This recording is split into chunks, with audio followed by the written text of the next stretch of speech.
Hey, good morning mga paps. Isang tips lang ulit sa about sa spark plug cap, no? Ayan, no. Pansinin nyo, may video na rin ako nito pero papakita ko ulit sa inyo para ma-remind lang kayo. Ayan, no. Itong mga ganito lumuluwag.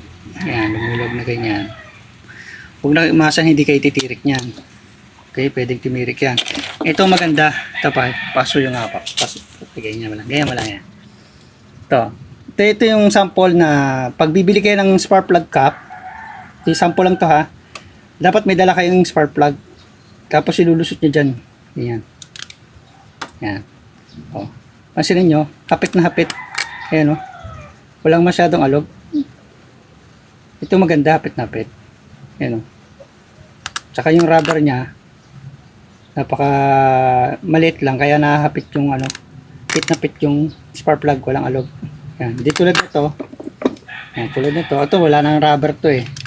Pero mas lalong aalog to. Ayan o. Kasi ninyo. Yan. Kaya ingat lang tayo sa binibili natin pyesa. Lalo sa mga shop. Sa mga shop kasi makabenta lang yan sila.